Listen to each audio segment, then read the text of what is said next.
Hi, friends! How's it going? Welcome back. It was a good month-long break that I took, and look, we have a makeover. Check it out. Friends, welcome back to Attack the Pantry. I am Jenn de Vega. This stream is a deep dive into ingredients, cooking techniques, and recipes to help you cook for yourself during the quarantine and, the rest of your adult life.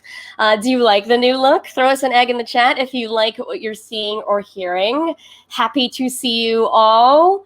Hi, Gwem. Hi, Alex. Data Cats, thank you for following today. This is a very glorious return back to Attack the Pantry. I am so excited because there's a new light, there's a new layout, new energy. I had some actual rest. Thanks for all the eggs in the chat. Beautiful stuff. Last time on the show, I know that was a month ago, we talked to Mark Klebeck about cooking during COVID. There was this ingenious recipe he shared for tater tot waffles if you want to watch back. You can check out all those past clips here on my channel if you click on videos, or the entire archive is located at youtube.com/JENNDLV. And I'm going to throw that link really quick here on the screen for you. Haha! See, look, I got new stuff. Look at that.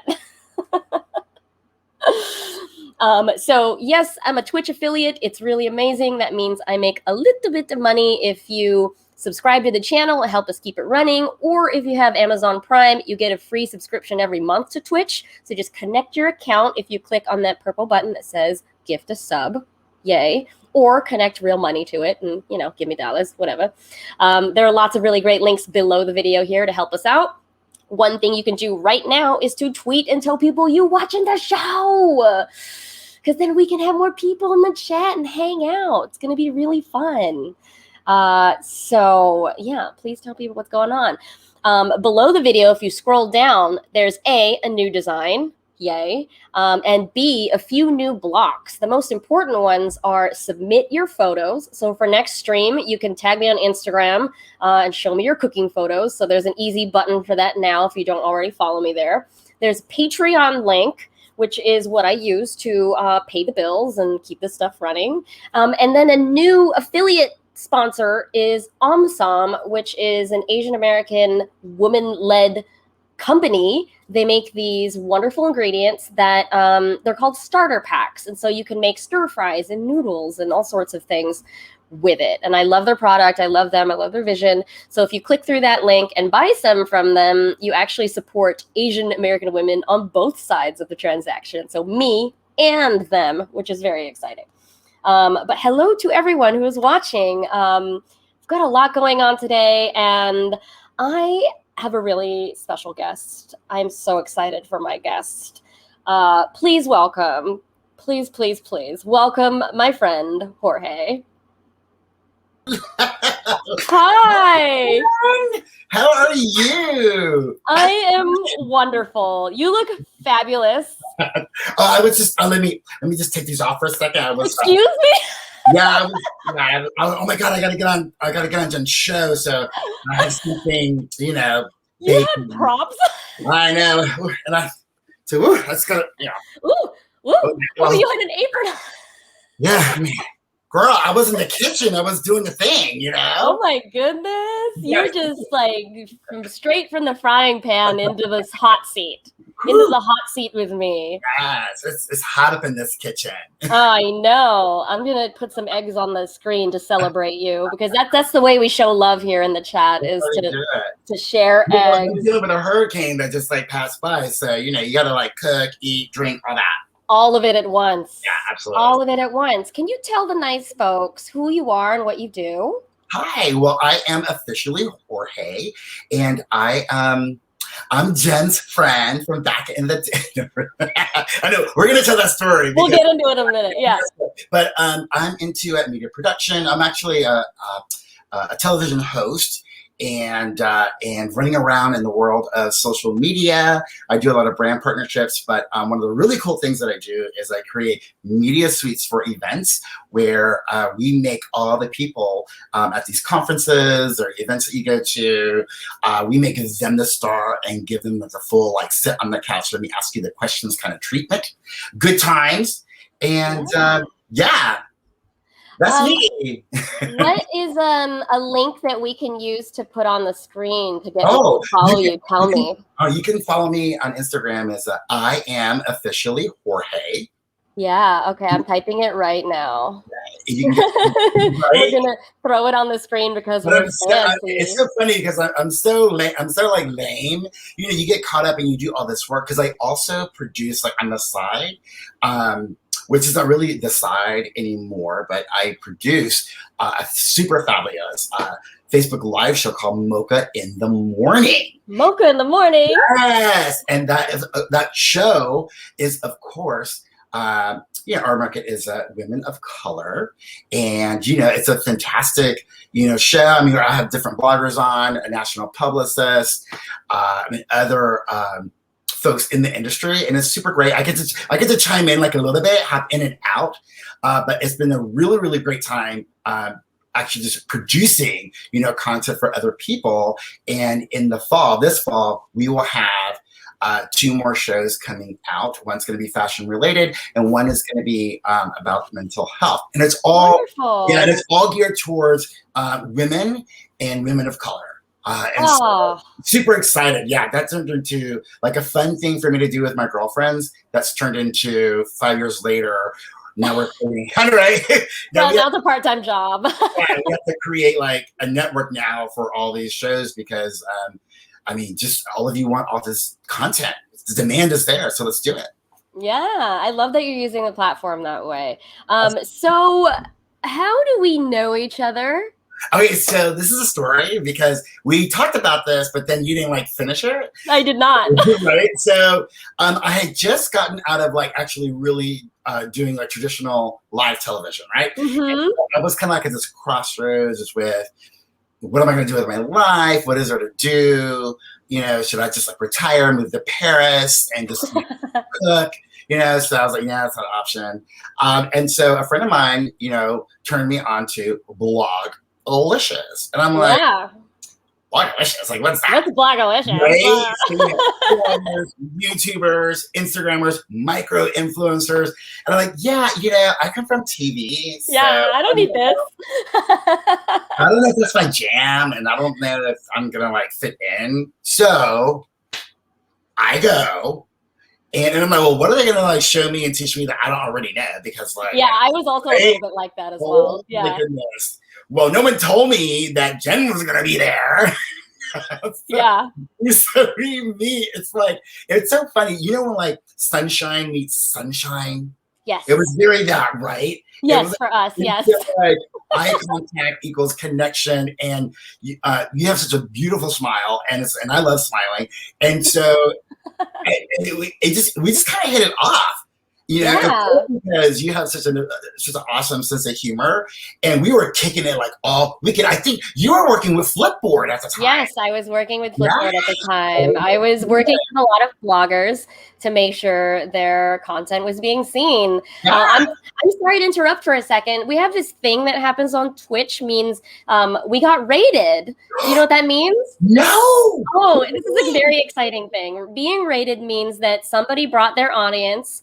They finished streaming and they're bringing their audience to your channel. So we just got rated by Library. Thank you for bringing your friends. Hey. Oh my goodness. Welcome. We love pie over here, okay? It's got to be the jacket. It's got to be the jacket. The jacket is drawing the people in. Yes, you're a sponge for audience, aren't you? P.S.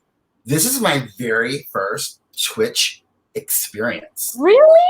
Oh, wow. It is It's quite the wonderful thing.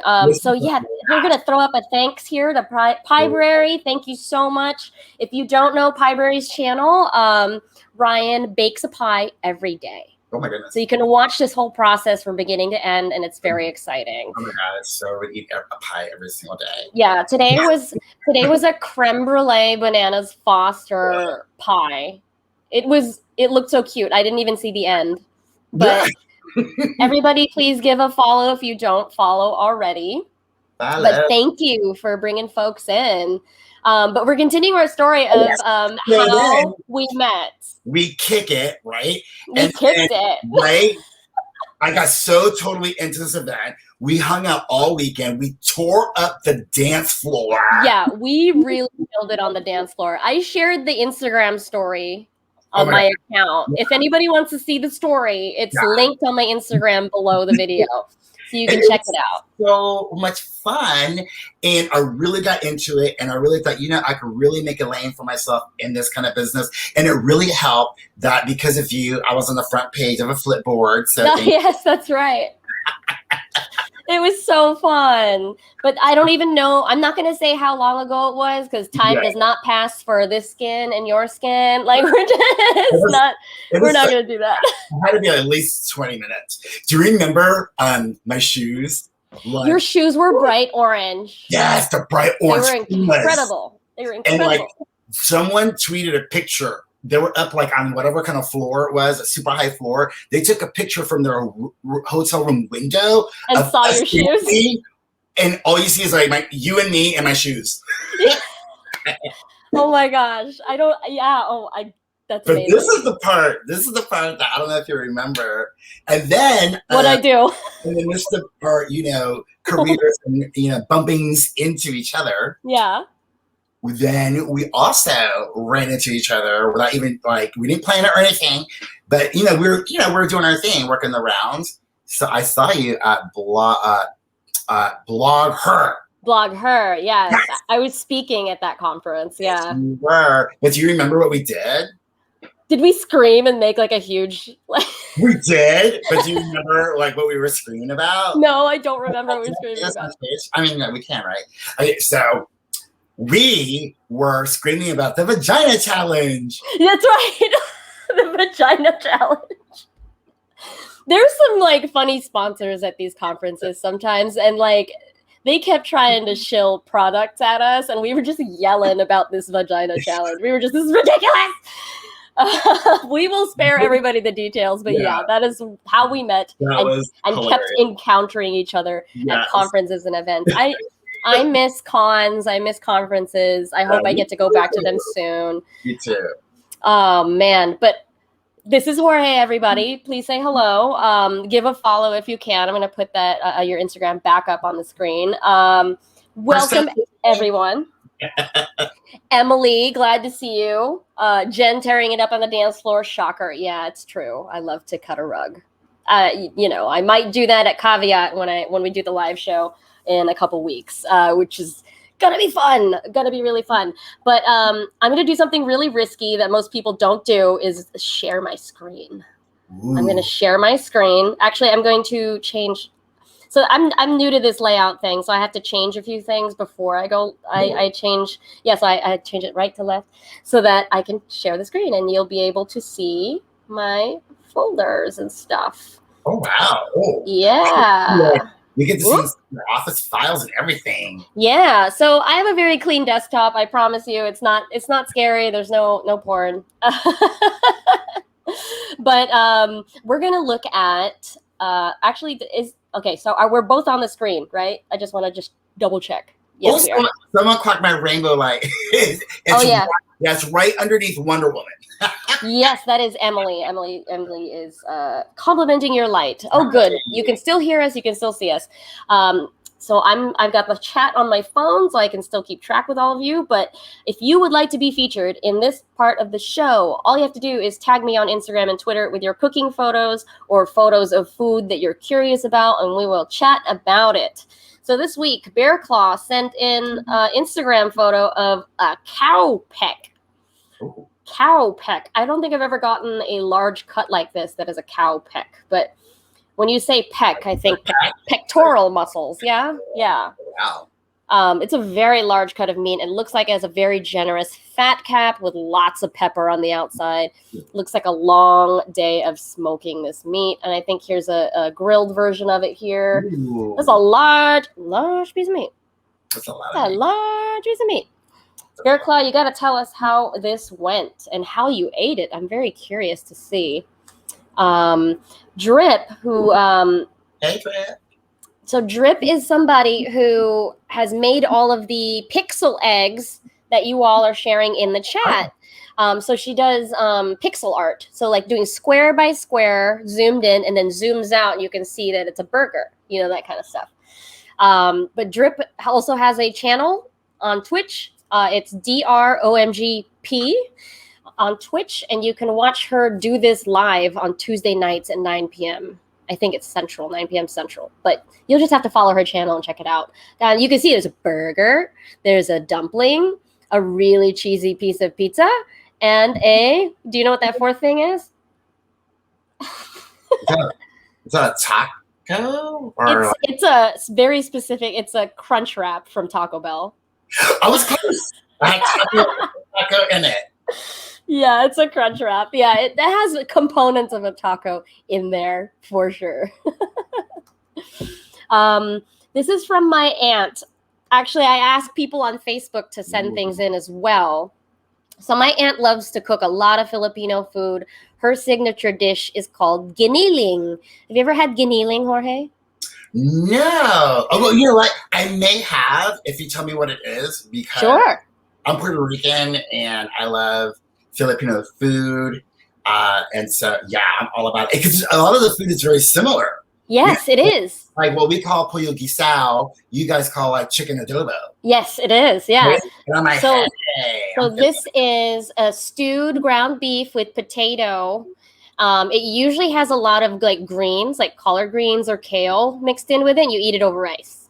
But she did a variation where she added tomato and mushroom in it. It's just simmered for a while, and it's just great for like any time of day. Like imagine this with breakfast over a rice bowl with like a fried egg. Like, yeah. Giniling, it's a family recipe. It's really good. Thank you, Auntie, for sending that one in. And this one's from Mike, who bought a copy of my cookbook. This was very sweet. He tagged me in a photo of him trying my buttermilk chicken skewers. And it's finished with this herb pesto on top. It's so fun. Yeah, you buttermilk brine the chicken, you skewer it, and then you grill it, and then you finish it with a lovely sauce. So thanks, Mike, for checking out my book. That was very nice of you. And for those of you who don't have a copy of the book, you can check it out in the Etsy store below the video, right? Yeah. Yeah, that actually a lot. You're all the way together. I love it. Thanks. I mean, a lot has changed since I saw you. I wrote a book since then, and so I like talk about it constantly. Yeah. I didn't upload any of my cooking photos this week, but those of you who follow me on Twitter know that I've been live tweeting One Piece. One Piece is one of the longest running animes and manga comics out there, and I decided to take it on. It's got like 900 episodes, and I'm at around 80 right now. And so I've been screenshotting all of the food-related stuff because it's just even though it's about pirates and adventures, they just really talk about food all the time. And so I love it. This is the main character, Luffy, and he's just like, hurry, hurry, food, food, food. He's like, feed me. And I like tweeted this with like, oh, this is me at Taco Bell. This is me at KFC. Like, hurry, hurry, hurry, give me food. And then like non-food related, they're just these really wonderful characters. Like I love these characters. The one on the left is named Chopper, and he's a doctor. And then the right is like a giant duck that's kind of like a horse but acts like a person. Like they always react like people. It's so funny. It's a great show if you haven't checked it out. If you need, something cartoony to watch. But we're gonna move on to photos that Jorge sent in. I'm so excited for this. I asked you to gather a bunch of photos of things you either made or enjoyed. Yeah. So when you asked about this too, I was like, hell yeah, I want to do this because I'm not. I mean, being a foodie is such a thing. Yes. Right. And I'm not, right. But like, I watch. All these shows. You watch and learn. Yeah. And then we see this stuff on Netflix. And I'm just like, hey, like, Like there was this one Netflix show about salt and sugar. And salt, acid, fat, heat. Yeah. I'm like, wow. And then like there was one other program where it's all about Chinese food, and it's all in Chinese. And Oh. what is it called? I know, but anyways, between Chopped and all those shows and all the animation stuff. Yeah, so I'm like, I wonder if I can like recreate some of the stuff that I see that I've seen people do like on all these different food shows. That's how I started to cook, Yeah. actually. I watched a lot of Food Network growing up. Yeah, for sure. Oh, I'm sorry to interrupt. We have a comment here from Dave that says Jorge is fabulous. Hey, thank you, Dave. Thanks, Dave. And I forgot about something. So I have to explain to you that sometimes, so as people are in the chat, they get points for being here. They're called channel points. And sometimes they get to spend them on things to make us do stuff. So we actually had one that we didn't redeem from last week, which is posture check. So are you sitting up straight? Just like, get your shoulders back for a second. Just posture check. They like to check on us and make sure that we're, taking care of ourselves. So that was very sweet of Steven to redeem that for us. That's like so funny. Yeah. Because I've been like, I keep telling myself I need to get a new chair. I need to get a new chair. I'm actually sitting like on a booster. You are. You're sitting on a booster. I'm sitting on cushions on a large book on a bench. So same. We have same energy. Same energy. Oh, and the second interruption is that I have a thing called taste test where I grab a random condiment from the fridge and have to taste it and continue my conversation as if nothing happened. So you said you were Puerto Rican, right? Yes. That's what you said? Well, guess what? I have a big jar of ají amarillo. Oh. Are you familiar? Zoom in on that. Let me see. I'll put my hand behind like it's makeup. I know I'm zoomed out. I'll show everybody when we get back to the bigger screen. But it is a yellow hot pepper used in a lot of sofrito and a lot of Puerto Rican cooking. Yeah. And so I'm just gonna have a spoonful of this. You're gonna put that in your mouth, like just put it. Girl, I grabbed it. I grabbed it randomly from the fridge. Okay, so this is what happens. This is what happens on my show. Oh my goodness, that's yellow. Ooh. I know, it's like Gladiators, but a talk show. I'm just like, I have to just keep talking, okay? If I start coughing, please just start vamping if I... Yeah, right. if I'll just, you know what? Well, bottoms up. Thank you, Toria, for redeeming Taste Test last time. Sorry we missed it.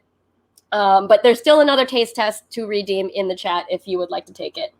Okay, here we go. Ají amarillo. Bottoms up. Salud. Ooh, girl. Yes, queen. Come on. Okay, so it has the hot pepper, it has salt, citric acid, and a few preservatives, but it's actually very delicious. Oh, there it goes. We'll just make sure I don't zone out. We have to just keep talking, right? I know, Dave. Dave said that you guys are too wacky. We are wacky. We know that. We know that we're wacky. Okay. Kids, do not try that at home. Do not try this at home, kids. I am a professional chef who just took a spoonful of chili. Yes. All right. Puerto Rican chilies. Puerto Rican chilies. Okay, please continue and tell me, what is this that we are looking at? Okay, so this. All right, so what I try to do here. Okay, so I was watching yet another random food show about people cooking, and they're right. You feeling the peppers? Oh yeah. So there's this couple that lives in Argentina, right? And cool. So the father had like his little cafe inside like this market, right? There's this huge market where everybody goes to buy their stuff, and in that market, there's like little cafeterias where people can go to and eat. Yes. But the thing is, like, I guess barbecuing is like a major thing in Argentina. Yes, it is. All the men do it. Yeah. Oh, I saw this. It was Street Food Latin America Argentina episode. What? Oh, I love that episode. Yeah. Is, but I guess the father didn't have another man's in the family. He only had a woman's. And so the father was like, well, I can barbecue too. I'm going to show my dad. So apparently she like took over the cafe business. Yeah. And then she fell in love and was like, yes, right, the plot thickens. And so and she was kind of like scared to be like, oh my God, like, what am I going to do?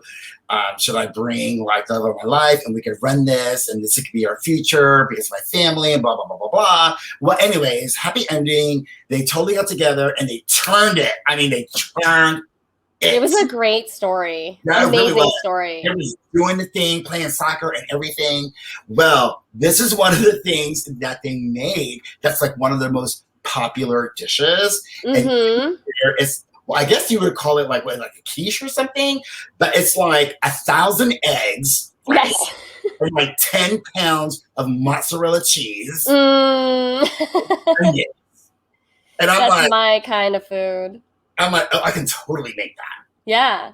And then I think, and then I think also, I think there was, I don't remember if there was spinach in it or not, but I didn't make it with spinach. I was like, I can so do this. And, I just want the cheese. oh my goodness. No, I mean, it's truly the amount of cheese. Like, and she was even saying it too. I'm like, I can't even believe I'm still alive today because that's the cheese is in that, right? Right? Yeah. That's what that is. I try to make the same thing that she made on that show. And when you cut it, girl, it's like, it's super thick. Yeah. Super thick. Thick with 2 C's. Like, seriously. It was so good. Would you say it's also really close to a tortilla? Like a Spanish tortilla? Well, you know what? Because the funny thing about it is it like, in order to be like tortilla, I think this kind of exceeds like the recommended height. Oh, right. It's taller and it doesn't have as much potato. It's like an egg cake, basically. Yeah, it's like a cake. It's an egg cake, but you slice it and it's in chunks. So large. So that's what that is. That's amazing. It's like the #1 seller at her cafe in Argentina, and everyone in the world knows who she is if you're a foodie. Yeah, I love it. So for people in the chat who are curious about this particular dish, you can watch Netflix Street Food Latin America, and it is the Argentina episode. We got some comments here in the chat. Pieberry says, I'm washing dishes, LOL, but quiche got my attention. It is a very large quiche.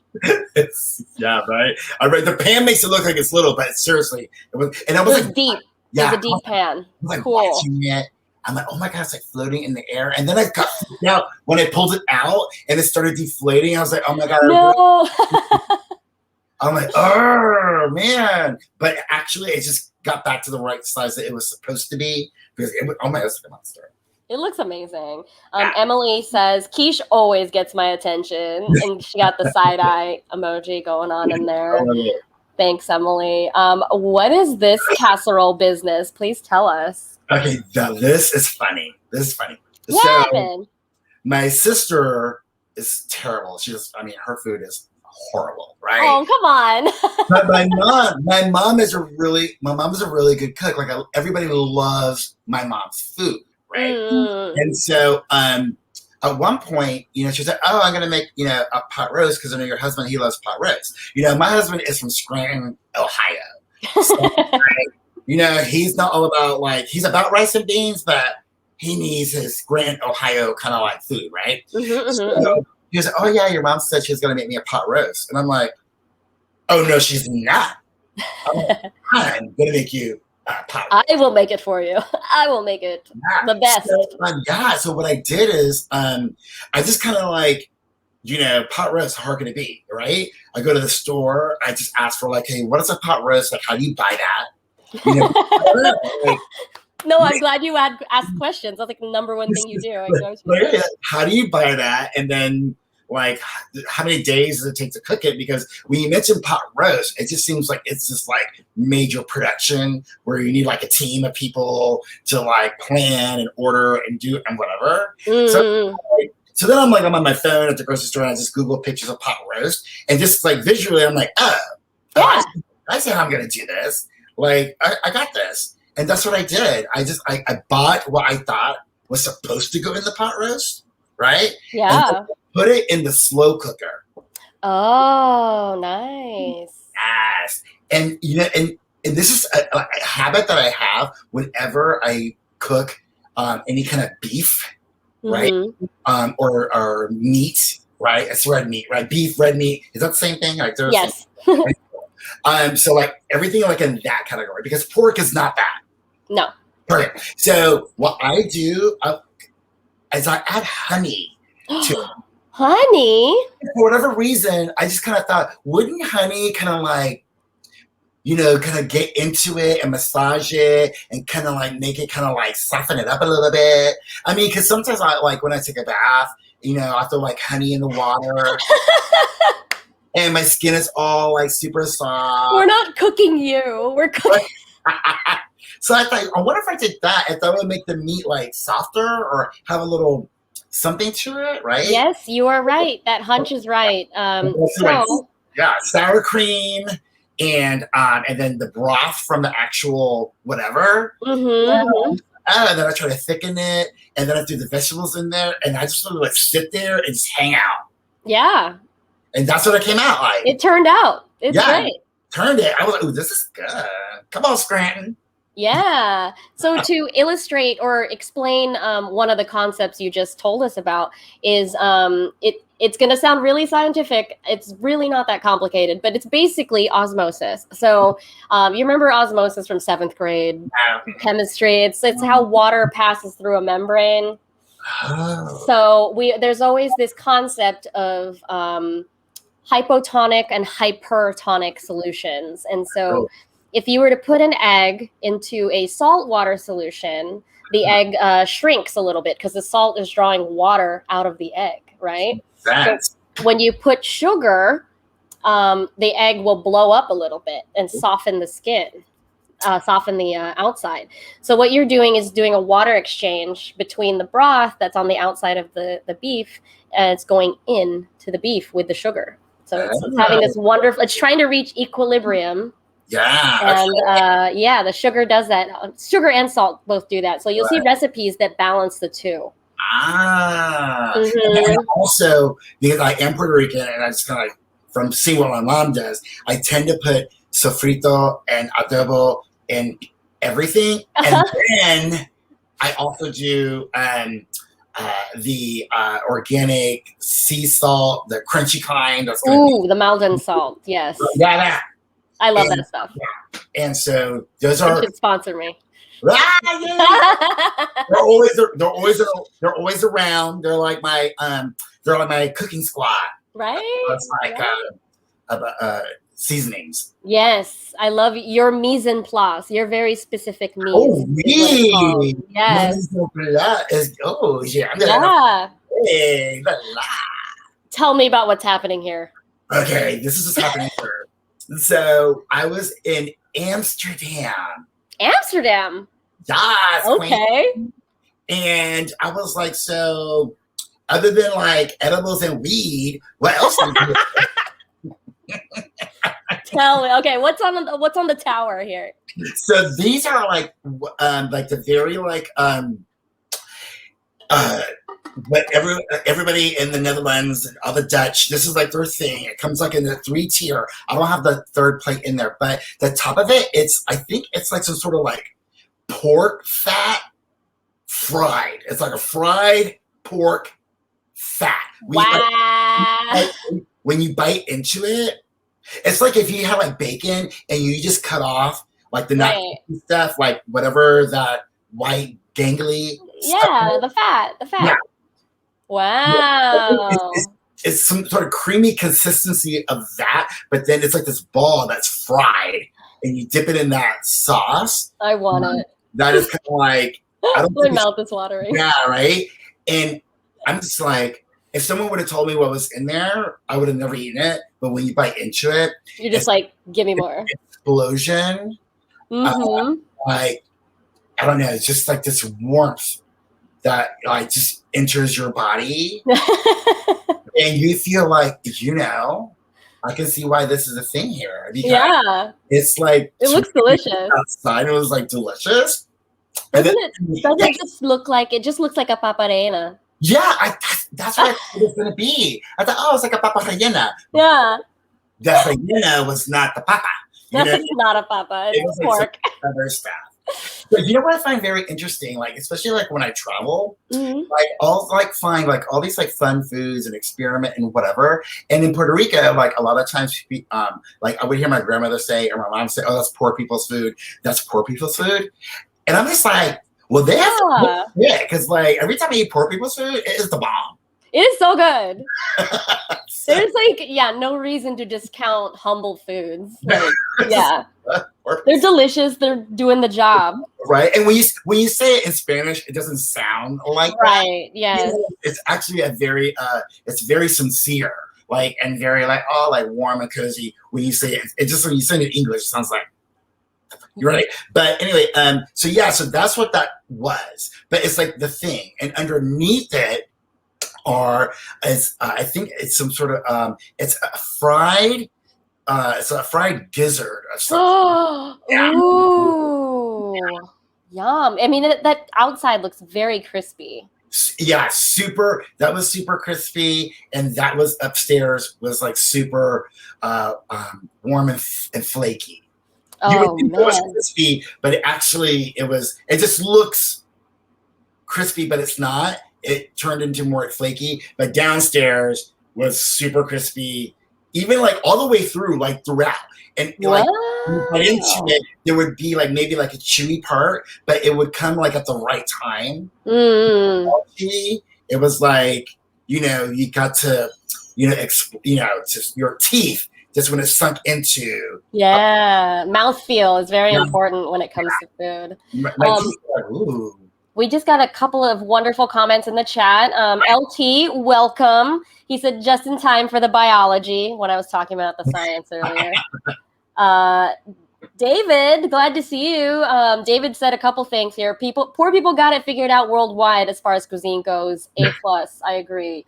And it's that combination of max filling, but also max deliciousness. It's some kind of golden ratio, right?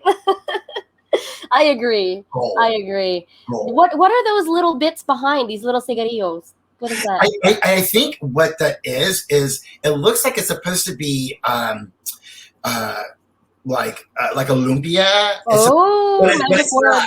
But you said a magic word to me. I know, right? But I think, if I remember correctly, I think it had that really salty fish that they eat over there. It's, yeah, salt cod. Yeah. Is that what it? Yeah, I saw. Might have been salt cod. Yeah, or herring or herring. Yeah. Awesome.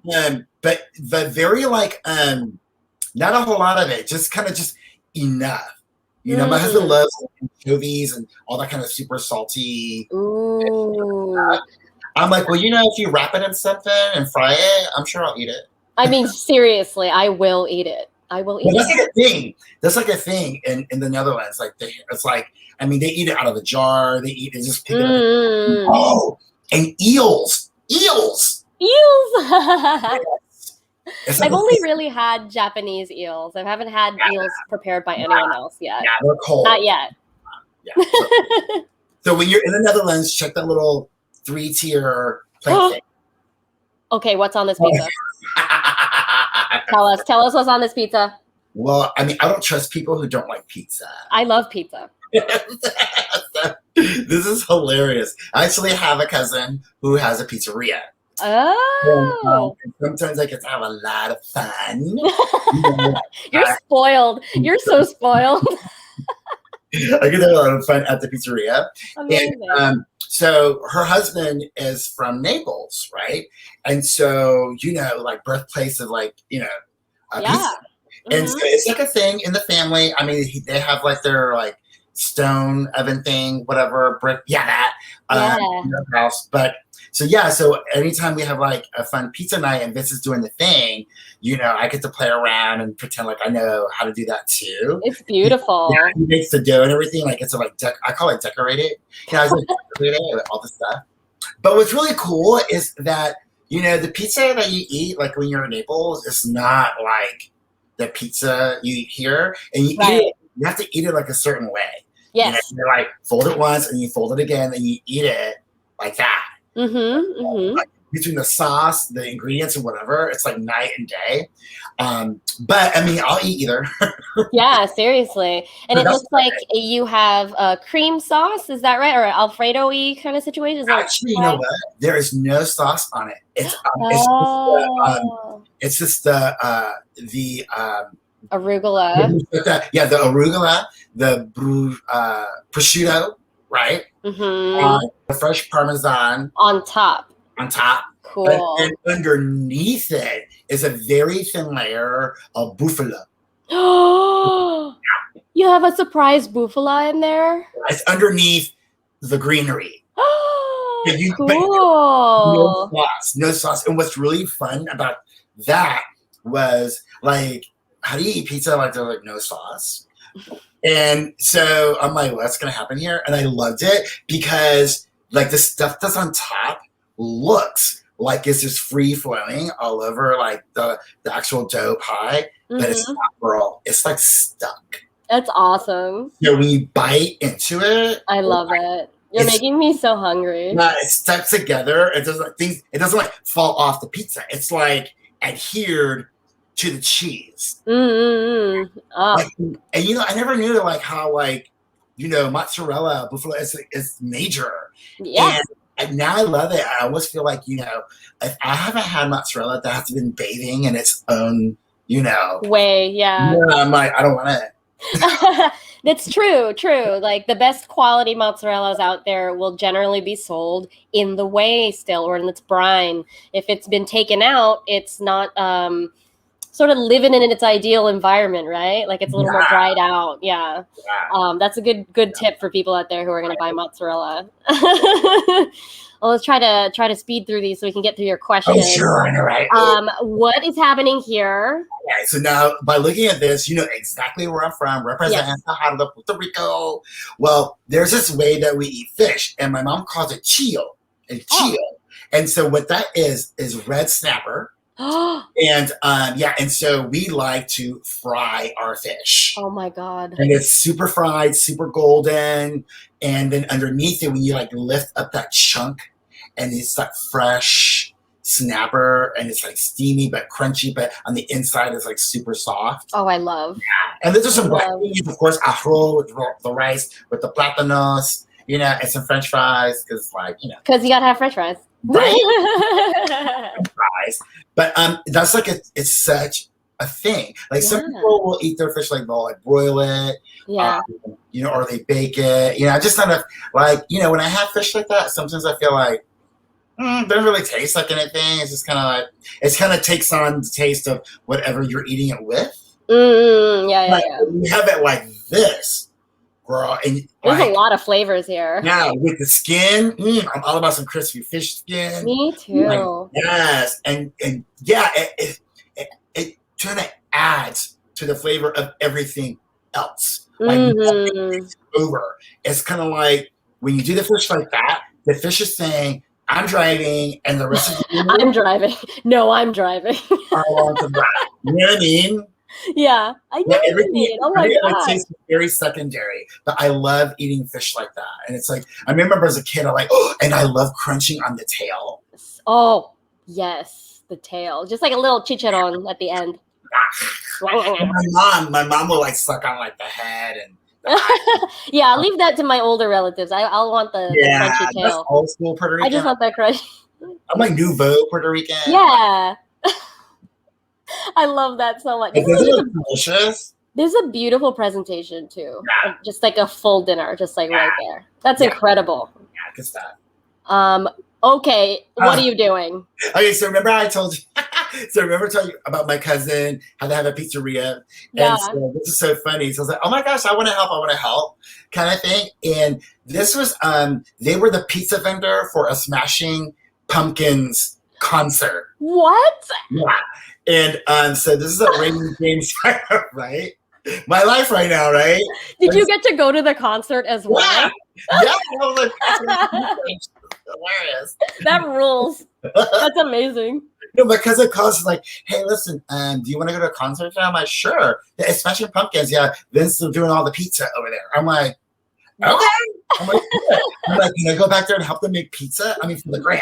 For the gram. Yeah. Look at you. That's what that is. I'm like, because people. You got the shot. Yeah, I got the shot. People would yeah, I can get down. So, yeah, it's hot though when you're working in those ovens. Yeah, they're hilarious. Yeah, that's just some stadium, but like they're, oh my God, the amount of pizzas that they were like pumping out. Hundreds. Wow. Just hundreds. It's crazy. It was good times. Oh man. Oh, welcome Robert to the chat. Glad to see you. Everybody, thanks for sticking around. I'm glad to be back streaming on Twitch. If you're just new to the show, this is my friend Jorge, and we're looking through photos of things you made, things you enjoyed, and then we're gonna get to our big question of the day. What's this? Okay. Oh my God. Okay. So first of all, those are my napkins with the letter J on With it. your J on it. For me and you. Right. And have you ever seen like red granite in a kitchen? Yeah. Isn't that beautiful? I love it. Yeah. So that's the corner of my kitchen where I like to do my presentations. No, I'm just kidding. It is really cute though. But so I made empanadas. What's inside? This is the thing. I grew up eating them my whole entire life, but we call them something different. We call them pastelillos. Oh, yes. Now, the rest of the world calls them empanadas, turnovers, or whatever. Mm-hmm. So when I grew up, I remember watching it, my mom making them and my grandma, and they would make like the ground beef or the picadillo that you put in it, or sometimes it's like crab meat or something. What? Yeah, or lobster. It wasn't until my adulthood that I realized that people put like ham and cheese. Yeah. I'm like, nah, that's not how we do it back in Puerto Rico. Or like other stuff. But the way that I grew up eating them was they either had like picadillo in them or the ground beef, or they had either crab meat, which my mom would make it make it with the sauce and or lobster, because my mom is from a little island called Vieques, which is off of the main island. Oh, I know Vieques. Yeah, cool. Right. So at that time when she was growing up, if you were hungry and wanted to eat, you just like went and fished for it. You know what I mean? Incredible. And sometimes they put conch meat in it. We call it carrucho. Oh, right. Yeah. So I made them one day. And so those actually have the picadillo, and I also chopped up lobster. So I thought it'd be kind of fun. Fancy. And I sent that picture to my sister and be like, oh my gosh, it's too bad you live 45 minutes away. You can't have my lobster empanada. You're so funny. And I remember watching, because they would do the whole. Now I cheated. I'm sorry, because I don't know how you make the dough and do. Oh, that's okay. Right. So I bought the pre-made little round things, the little. But you still filled it, and they didn't explode. Yeah. What I did do was fold it over and sealed it with a fork. Yes, that's the way to do it. That's awesome. So those are those. Oh, catching up here in the chat. Shmas has arrived. Hi, Shmas. Glad to see you. And Piebrary is like, more pies. Yes, you're getting a lot of yums here in the chat. So great job on these. We'll get to our final few here. What is happening here? Okay, so this is the deal right here. I love macaroni. Lay it on me. Lay it on me. I love macaroni and cheese. I never liked it as a child. Really? No, it just wasn't a thing for me. I didn't get it. I'm like, why is this a thing? Mm-hmm. But as an adult, during college, I'm like, oh my God, I love macaroni and cheese.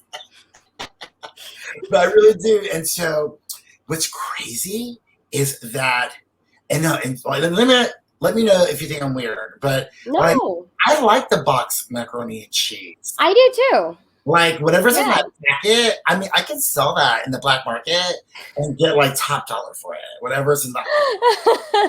I mean, because you can chop it up and make more with that. But anyway, for whatever reason, I really do like the box macaroni and cheese. So when I do have macaroni and cheese, that's I'm going to a barbecue and I baked my macaroni and cheese and da.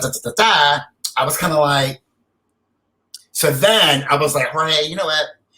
Let's find a way to make a macaroni and cheese that's not box. Right. But not like the ones that you always have that people brag about at their barbecue. And you're like, box is better. So let me tell you my little macaroni and cheese recipe here. You get the elbow pasta. Yes. And then what I do is after I boil it, then I add it to a cheese soup. Smart. That's a good hack. That's a good hack. Get that cheese soup up in there. It's already thickened up too. Right? And then I add some sour cream up in that. Okay, dimension. All right, keep going. Then I add a sharp cheddar with that. Okay. mix it. And then what I'll do is I throw in like little bits of like a little Gouda here and there because I don't want the pieces taste the same the whole bite. I want to be like, oh, what was that? Like a different, like, oh, that caught me kind of thing. Right? Yeah. I mix it all up and then I sprinkle mozzarella on top of it. Okay, excuse me. This keeps adding more layers of flavor that are like increasing in complexity. That sounds great. And then as an adult, because I never liked spicy food or hot food, I hate to say that I didn't like them. I think I didn't like them because I didn't experience them. You know what I mean? Right. My mom's repertoire of cooking and was never really like turned on. And so, oh, let me try. And then I'm like, oh, I really like it. It was just like, you start experimenting. A lot of people think that if you're Hispanic or Latino or whatever, that you automatically enjoy like red hot chili peppers. And it's like, no, more into like hot, but now, right? I love hot and spicy foods. So then I was doing this thing with Patty's peppers. I see. I wonder if I were to take these peppers and mix them into the macaroni. Now, these are Hungarian peppers. Oh my. And they're sitting in that Hungarian hot olive oil, all like just in there. And it's just packed with flavor. This is amazing. Fire. I mean, like that. I mean, I was like, this is delicious. Now, I play tennis. And I remember like I had like a little side. We finished playing tennis, and I had my little. Oh, I'm so starving. It's a good thing I packed my little lunch. And one of my friends was like, "Oh, what's that?" I'm like, "Oh, it's my macaroni and cheese." He's like, "You want to try it?" Like, yeah. So he was like, everybody in my tennis club, hey, right, when do you do the macaroni and cheese, right? Because the peppers, like really kicked it off with all the different kind of cheeses, and like the macaroni is like, it's my party. Thank you for coming. So have at it. So yeah, that's what now I don't eat boxed macaroni and cheese anymore. Yeah, I do that. Oh my god, this is so beautiful. I love it. I'll have to send you some of those peppers too, because I'm just not that guy, but I am now. Okay. Yes, I will happily accept peppers. Oh, and then finally, let's see. What is this glorious thing we're ending your segment with? Oh my goodness. So my aunt was visiting from Puerto Rico. And she's like my mom's BFF, right?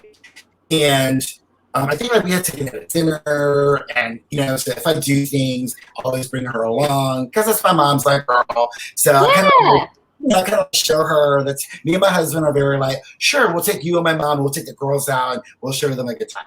So then, nice, she said, oh, you know what?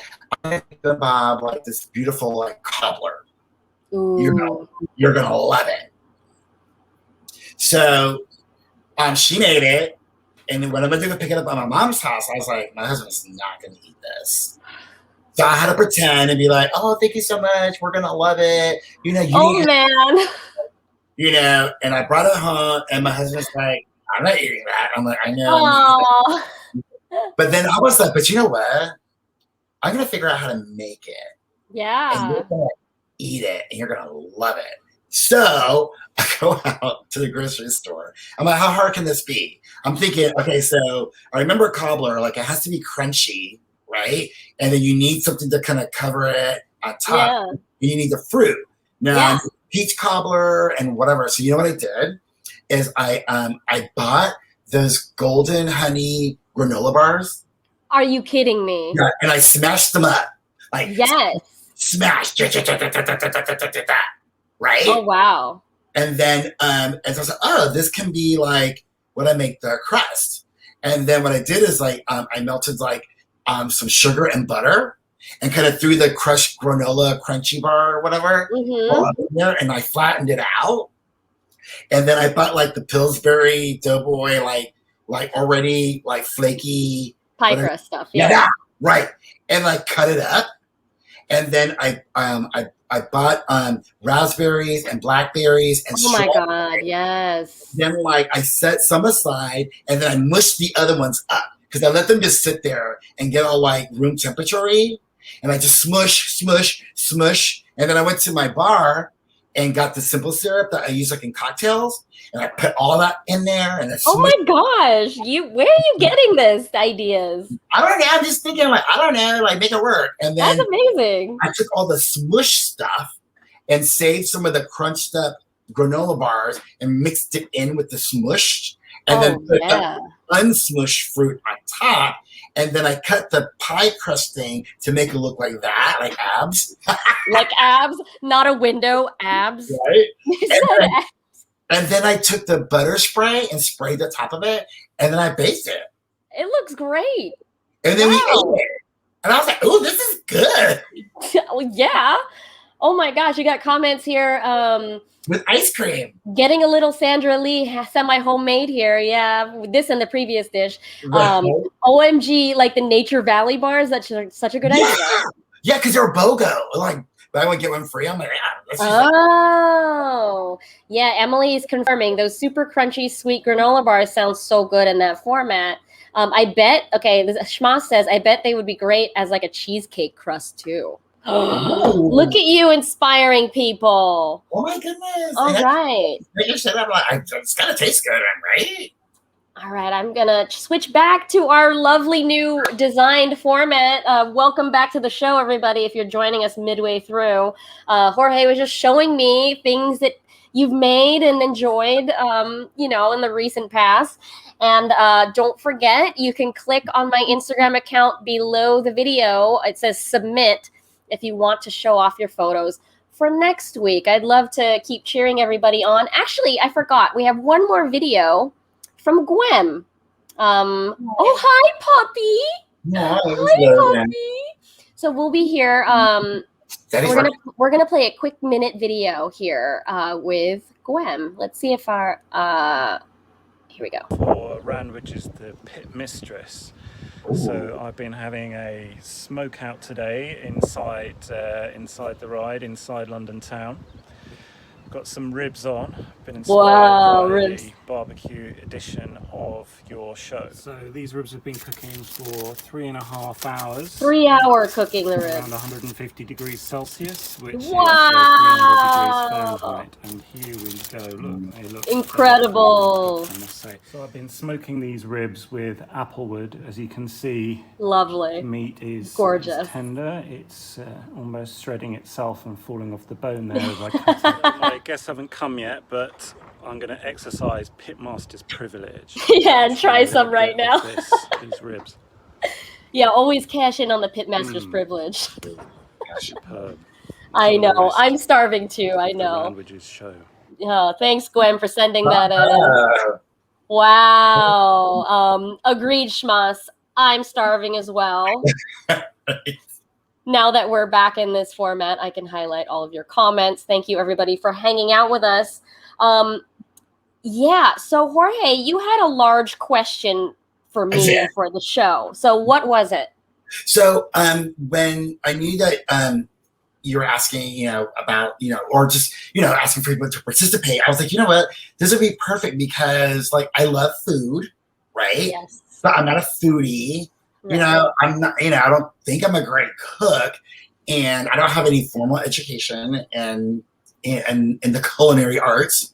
So I'm thinking, like, I want to have the same conversations that this regular people are having when they talk about food, all these words that, like, I'm like, oh, is that what you say about this? So I was like, I really want to, raise my food IQ. Like I want to know, like, if I'm tasting something, like, what do I call it? If I'm adding something to make something else happen, like, what is that called? Or what does this flavor do to that flavor? Or what is it that I'm tasting? I don't know. What do you call it? And do you really have to measure everything, like, all the time? Yeah, and, like, what does pepper really taste like? Like, I don't know. You know what I mean? And it's like, is spicy and hot the same thing? And if something is hot and or spicy, is that a flavor? Yes. You know what I Oh mean? man, there are so many great questions hidden in So, there. so again, I'm so basic. I just No, you're not. experiment, and I just kind of think that I kind of look at food like my wardrobe. You know, it's kind of like, oh, this is totally going to go together, and it's going to be fabulous, right? Yes. That's how I kind of translate all this stuff. I figure like this is my ensemble, so this is my ensemble for my plate. You know what I mean? I mean, just from looking at some of the things that you already showed us, you have this great intuition already about, what goes together with what you've already experienced. So now you want to go to the next level, which is new things, improv with new things, which is pretty much how I cook. I don't want to stop doing that. I have a little Instagram thing on the bottom of the screen for everybody if you want to follow Jorge later after the show. But just to make it clear for everyone, food IQ is not necessarily this was just a question from Jorge. It's like not a thing that like we have defined, like just your food, your food understanding or the way that you move through the food world. Right. So there are a lot of ways to answer that question. I've been thinking about this for a while. Yeah. I really just relied on reference books. Okay. I'm a huge nerd, okay?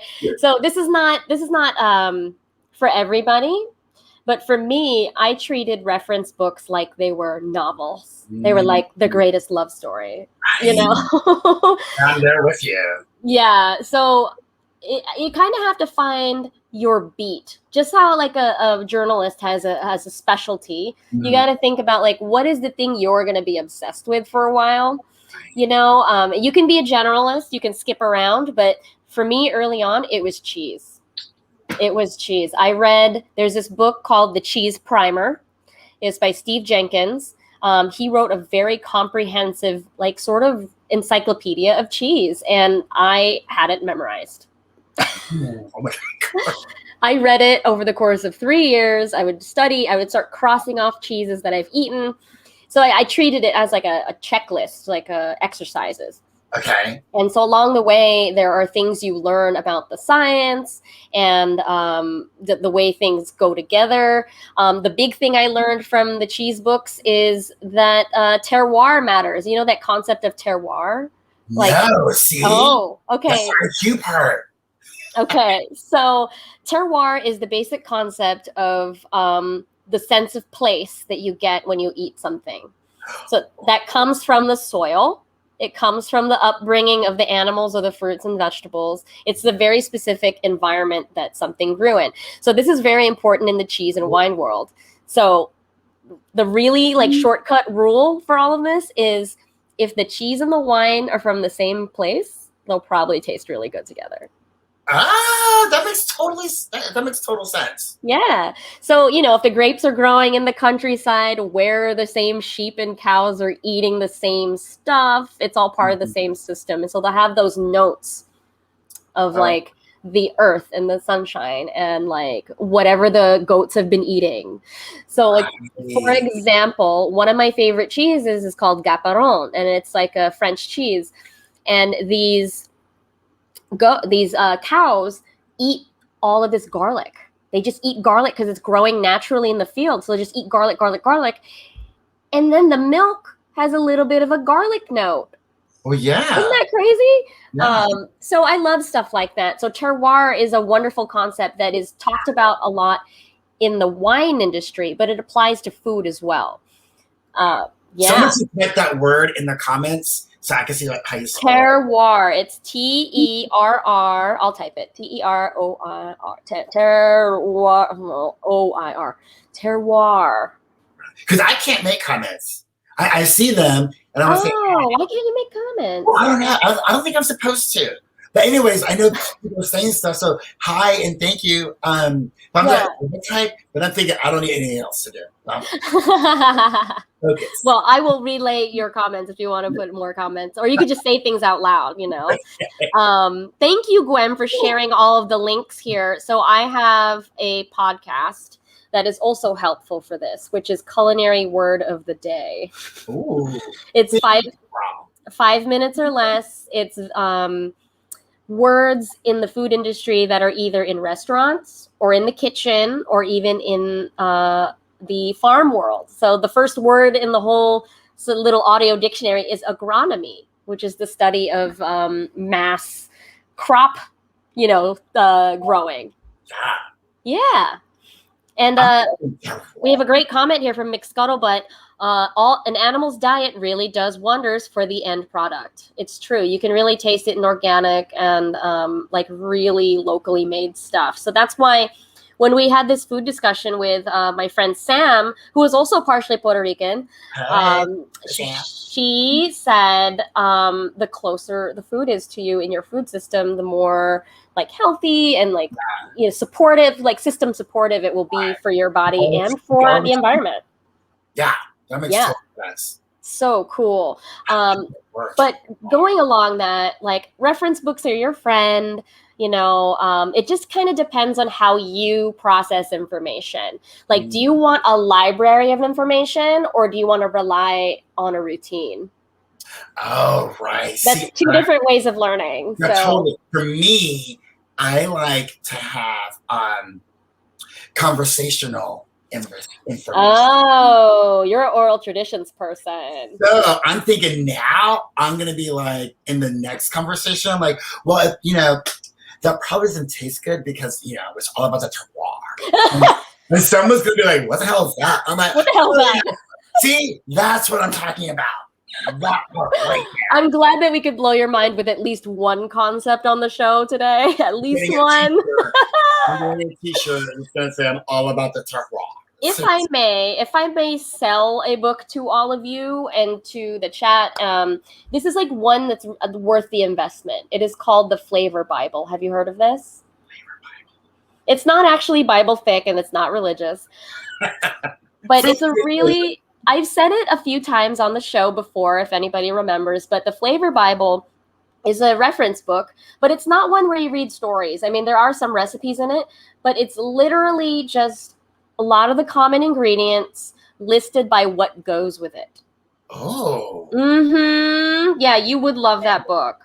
Okay. So the way that they put it together is that they interviewed a bunch of chefs about your subjective opinion of what goes with roast beef or what goes with rosemary.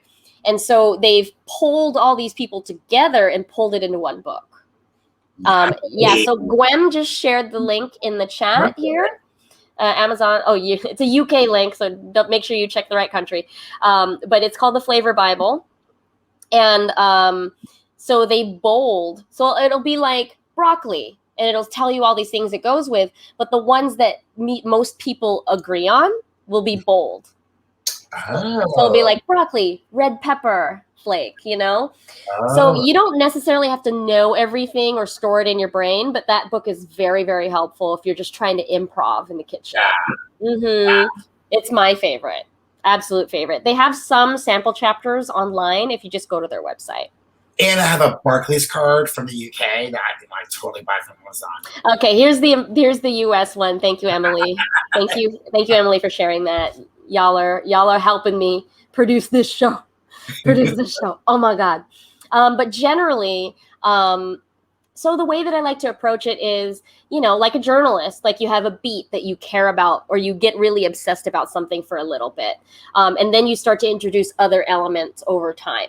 But, you're a media person. You know how varied it is out there. You know how many resources there are out there. So there are newspapers, there are YouTube channels, there are TV shows. I grew up with a lot of Food Network, and you said that you're watching some.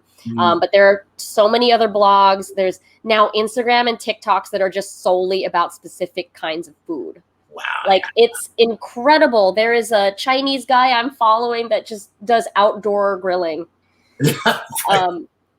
But just for some starter websites that I think are always very helpful and accurate, Serious Eats is one of them, Food 52, and don't read the comments, but New York Times Cooking. They have this like trash fire like comment situation going on. I love that. That's great. That's good. Yeah, those are my big three. But then also, I'm not much of a baker. So my two favorite places to look at baking is this blog called Cloudy Kitchen. It's run by a woman named Erin Clarkson. She's from New Zealand, but now lives in Brooklyn. She's amazing. She's all these wonderful like step-by-step videos. And then King Arthur Flour. Have you ever used King Arthur Flour? No, I didn't even know there was such a thing. It's a brand, but then they also have this hotline. They have a help hotline. Wow. You can call or like type to their chat and be like, I burned this. What happened? But their recipes are all there. I've been trying out a lot of like their thick breads or quick breads, alternative breads that are not sourdough, because I'm actually kind of a baby when it comes to baking. So I'm just also baby stepping my way into it with like scallion pancake, tortillas, flatbreads. Like I'm not doing any heavy proofing of bread. So King Arthur Flour's website is wonderful. Here we go. Thank you, Gwem. Gwem is just like pinch hitting all the links. Thank you so much for helping me out with that. I should just have them ready in the comments to go. Oh, man, your fans are fabulous. They're amazing. Emily has a great one here too. So anyone else, if you have like great starter cookbooks that Jorge can check out or websites and stuff, like please just go ahead, throw it in the chat. I'll put it on the screen. So Emily says the Brave Tart Cookbook. Oh. This is by Stella Parks. Is that right? Is that the author? I think it is. And then Sola's, Sola has a lot of really wonderful baking. Sola was from Bon Appetit and now has her own YouTube show with in the was it Binging with Babish universe? Yeah, she has her own show now, and she also does History Channel. Wow. Like actual History Channel with like old school cooking. Yeah, I mean, well. Yeah, people have been eating since day one. Mm-hmm. People have been eating since day one. I'm gonna clip that. I'm gonna save that video clip for later. It's just gonna be on Instagram. People have been eating for a long time. Seriously. Oh, we got a really good one from Robert. Joy of Cooking, because it has everything. It is an anthology book. It's an anthology cookbook. Also bridged off of that is Mark Bittman's How to Cook Everything. That one was a good gift to roommates, who don't know their way around the kitchen. But you know your way around the kitchen, so I don't know if you need to start at the very beginning. I'm just not a stickler for recipes because I believe I love improv as well. I think if you just give me the outline of how to make sure you at least get it somewhat right, because people flavor and season things differently and want a little bit less of this, a little bit more of that. Mm-hmm. So it's for me, it kind of I'll glance at it, but okay, I got it from here. Yeah. No, seriously, that's kind of how I operate. I read through a recipe entirely, and I'll be like, "Oh, I got the greatest hits. It's cool. I'm just gonna go." Right? Yeah. That's how I work. I work. I love it. Oh, we've got so many good recipes. We've got so many good suggestions in here. I'll try to speed through these so that we can get to the last segment of the show, everybody. Thank you, Johnny, for recommending Kenji's New York Times section. Binging with Babish is really good. They have a book and a YouTube channel. Salt, Acid, Fat, Heat by Samin Nosrat. Don't worry, we'll collect all this stuff later in the chat. The Flavor Equation by Nick Sharma. All wonderful, wonderful writers here. This is a good one from Shmaz. Mandy Lee's cookbook. She's also on Food 52 now. Wonderful. This is, I think this one might be higher level, but On Food and Cooking by Harold McGee. Yes, it is more of a deep end of food nerdery. So I'm a fan of that really heady food science. This is in the same class as Hervé Thies and what's his name? There are just a lot of food scientists out there. But if you wanted to get real geeky about it, yeah. Well, Bear Claw Ross said, Don't measure or use feeling. I like Oh, that. that's funny. Oh, Uncle Roger. So Uncle Roger is a great YouTube channel. It's like a comedy YouTube channel of an Asian man. He's Uncle Roger, and he watches other people's videos, and it's like, you're doing it. Hiya. But you know what, like what I love about that is that's kind of like a metaphor for life. Don't measure, use feeling. Yeah, I'm a big fan of it because, you know, if you're feeling bad about it and you added too much salt, you know not to do that again. Or just drink lots of water. Yeah, drink lots of water. Just generally, everyone should just be drinking lots of water. But thank you, everybody, for sending in links. We got more here. Modernist Cuisine by Max. Oh, I haven't even gotten a copy of this yet. Wait, what's the name of your pup?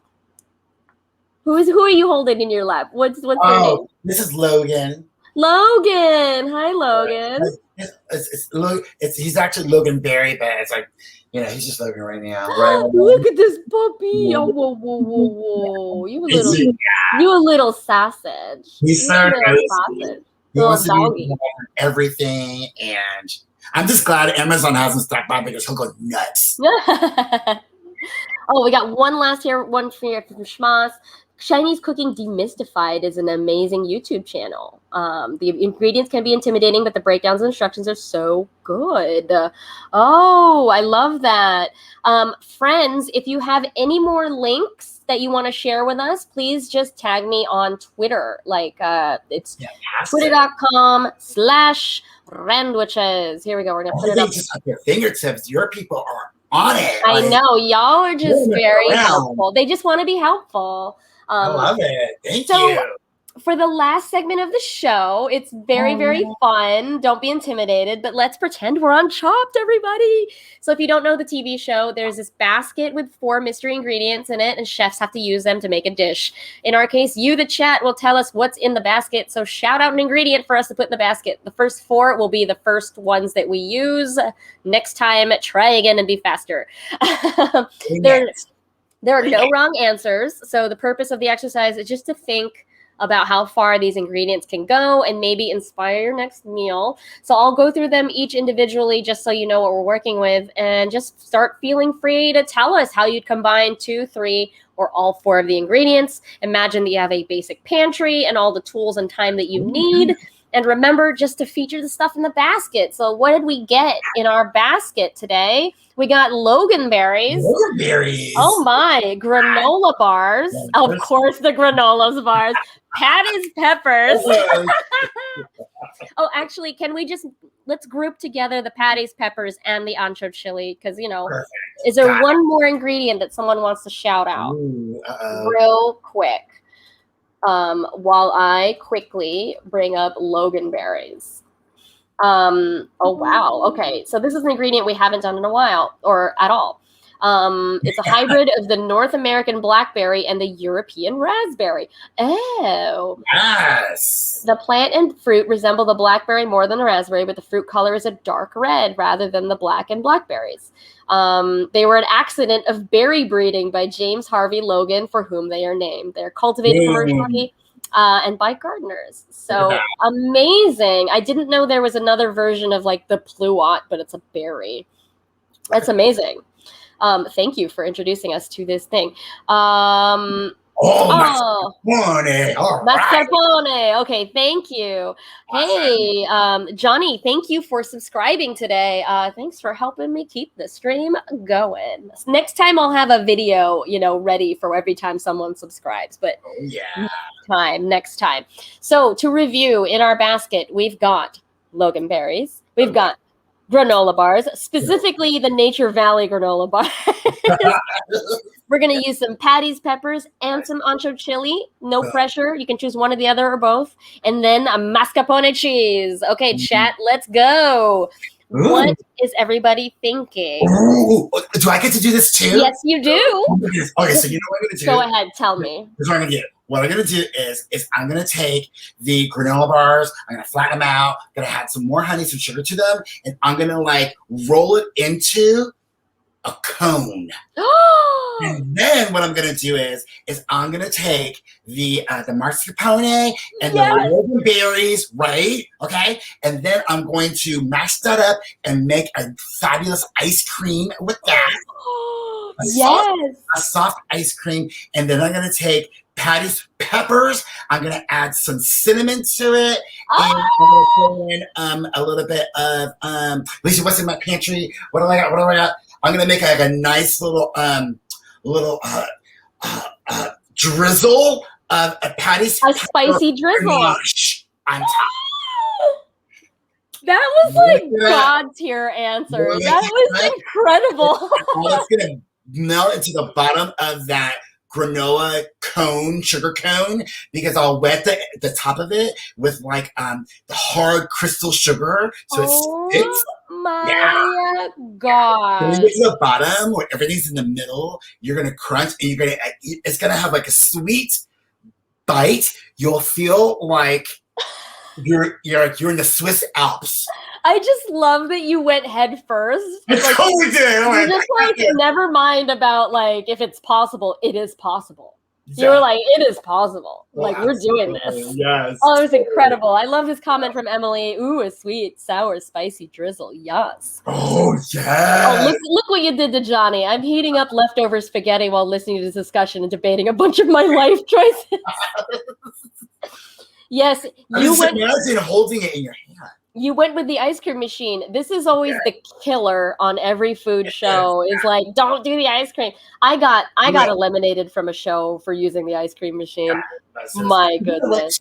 Because like the thing is, I grew up where it was always just chocolate, strawberry, vanilla, and so kind of like as an adult, you're like, is there anything else to this? Because like, it's kind of like, I like strawberry, chocolate, vanilla, but like. At first when you're introduced to all these other flavors, you're like, But now I'm just like, no, like I want to like, what can we make this taste like? Other stuff. And I love it. I love it. Let's get an egg in the chat for Jorge's answer. That was like incredible. Everybody, please, eggs in the chat. And I'm going to continue sharing all of your wonderful ideas. Let's see here. What else we got? Oh, we got some. Okay, here we go. Gwem's idea. Add chocolate, and we'll have an awesome mousse with the mascarpone and loganberries. A nice base with the granola bars and a touch of chili. Beautiful. That sounds nice. Give you a Michelin star. Give you a Michelin star. What if you were to take like the Patty's peppers and whip it into like a whipped cream, like a whipped pepper cream? Yes. Fire and ice, like Game of Thrones. I love that. Fluffy? Can you call it? Can you do that? And it's like fluffy. Yeah, you would probably have to strain the peppers, the solids out, and then whip it. But it's entirely possible to make a spicy whipped cream. Yes. Nice. Okay, what do we have, Shmas? We have the perfect stuff for like a sweet, savory mascarpone cheesecake with that granola crust and like loganberry chili jam swirled through. This is why we love this part of the show, because it is so much fun and we get so hungry. Got me on swirl. I know. You got us on swirl. Like Oh, I love saying the word ganache. That's like the go-to. Okay, what do we got here, Bear Claw? Deep fried ravioli coated with granola, spicy loganberry mascarpone filling, loganberry drizzle. Ooh. Deep fried raviolis. You got me in the chest with that one. I was like, whoa, yes, let's do it. Very brunchy. It's very brunchy. I love that. Yeah. So good. Well, it looks like we have to start wrapping up for today, my friends. Thank you so much for your ideas. And if you're the kind of person who cannot, think on the spot like that, tweet me. Just tweet me your ideas. I love hearing it all week, And we beat the clock. Yeah, we beat the clock, right? So Jorge, please tell the people how they can find you and follow you. I'm going to put your Instagram up again, but please just tell people again what you do and like how else they can tune into what you're doing. I'm officially Jorge. You can follow me on Instagram. I'm sorry, I've been so lazy throughout the whole pandemic. I promise this fall. It's fine. That's just the fabulosity of it all. I am officially Jorge on Instagram. I'm actually used to be a former television host, and now I do a lot of online media personality events and conferences. And I also produce live Facebook shows. One of them being Mocha in the Morning, which is going into its 5th season. And we have 2 more shows that are coming out in the fall. Awesome. Congratulations on all that. It's so wonderful to hear what you're up to. But friends, personally for me, we have a new bonus episode of Float City coming out on Friday. I don't know if you've heard, but it is a solo Mercus adventure. I'm very, very excited for you to hear it. The next Netflix party, you'll find out on my Patreon if you join. We do a watch along of TV shows. So the next one will be July 16th, 8 p.m. Eastern. We are starting with Midnight Diner, episode 5 on Netflix. So you can read all about that there on the link, the Patreon link below. So if any of that stuff isn't possible for you and you want to tip us for good advice, also the links to the Venmo and PayPal are there, or just tell a friend to subscribe and join in next week because we just love having you here. Next week, real quick, I'll be back next Wednesday again at 5 p.m. Eastern. Our next guest is my friend, Jonathan Visconti, who is a designer and amateur pandemic cook. So we'll see what JV has been cooking for the past year and talk about food and design, just like we did with Chris Hernandez a couple months ago. But thank you again, everybody, for joining, especially to you, Jorge. Oh, thank you. This was so super fabulous. This was so fun. Please stay on the line for me while I, play everybody out. So thank you, everybody, and we'll see you next week here on Attack the Pantry. Goodbye.